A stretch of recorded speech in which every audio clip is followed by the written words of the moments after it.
नेहरू गांधींनी दिलेलं आपलं हे देश आपल्याला जर अखंड ठेवायचा असेल तर आपल्याला सगळ्यांना एकत्र येऊन लढायचं असेल आणि त्याची सुरुवात ही आजपासून झाली आहे आणि तरच लोकशाही जिवंत राहील, तरच गोरगरिबांचा आवाज जिवंत राहील। आज एकीकडे आपण बोलतोय तिकडे अंगणवाडी सेविकाचा मोर्चा आहे।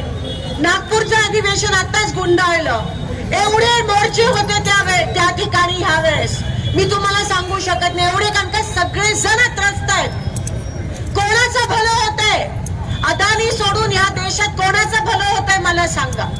तिकडे अदानी पैसे कमावतो, इकडे आपल्याला आपले इलेक्ट्रिसिटी बिल एवढे दुप्पट त्रिप्पट येत आहे। गोरगरिबांना ते जमत नाहीये पैसे द्यायला, पाणी मिळत नाहीये, पाण्याचा टॅक्स ज्यांच्याकडे नळ नाही त्यांच्याकडे देतोय। अरे एवढी हिंमत असेल तर घ्या ना महापालिका निवडणुका, का घेत नाहीयेत? आमच्या सोलापुरात एवढे दिवस प्रशासक नेमले, झोनवर कोणाचं नियंत्रण नाहीये, हे जे वरती होतंय तेच खाली होतंय। हे काय इकडचं नाही, हे सगळे 50 खोकेधारक आहेत ना, सत्तेसाठी रात्रंदिवस गुवाहाटीला आणि इथे तिथे काम केलं, तेवढेच कष्ट आमच्या गोरगरिबांसाठी केले असते तर तुमचं थोडंसं ते लाईट बिल जरी माफ झालं असतं।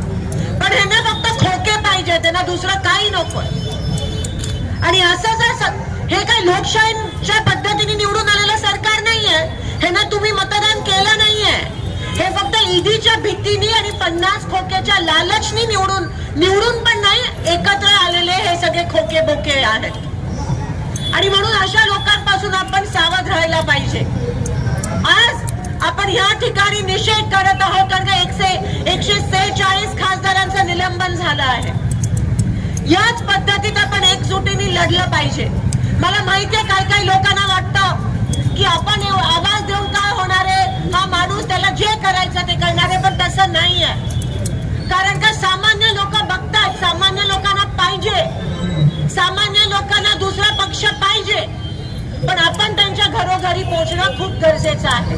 आणि म्हणून आता आपली लढाई जरी पूनम गेटपाशी असली तरी उद्यापासून आपली लढाई घरोघरात जाऊन त्या लोकांना साथ देऊ, त्या लोकांना आदर देऊ, त्या लोकांच्या सोबत त्यांचा हात धरून उद्या घरोघरापर्यंत आपली लढाई पोहोचली पाहिजे।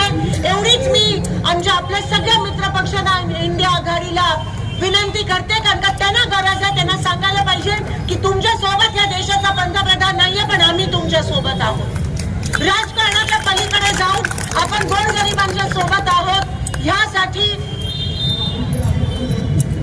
आपण गावोगावी, मोहल्ला, झोपडपट्टी, तांड्यावर आता जायची गरज आहे। आणि त्याच पद्धतीत इंडिया आघाडीचं पुढची वाटचाल असेल एवढंच या ठिकाणी सांगते। आपण सगळे या ठिकाणी आलात आणि मला असं वाटतं एकता में ही ताकद आहे, संघटने में शक्ती आहे। आपण सगळे एक समजून आपण ह्या ठिकाणी ह्या बीजेपीच्या विरोधात लढा दिलाच पाहिजे, एवढंच या ठिकाणी सांगते। आणि पत्रकारांना पण विनंती करते की तुमच्यावर पण खूप मोठ्या प्रमाणात या ठिकाणी दबाव असेल, अत्याचार होत चाललाय। पुढच्या वेळेस तुम्ही त्या बाजूला जरी असलात तरी तुमचे काही मित्र ह्या बाजूला पण आम्हाला बघायचेत, एवढीच त्या ठिकाणी विनंती करते। कारण का इंडिया आघाडी नेहमी तुमच्यासाठी पण आवाज उचलत असते, महिलांसाठी असेल, दीन दलित, अल्पसंख्याक, दिव्यांगांसाठी ज्यांचा आवाजच राहिला नाहीये, म्हणजे आज खासदारांचा आवाज दाबताय, उद्या गोरगरिबांचा आवाज दाबायला हे कमी पडणार नाही।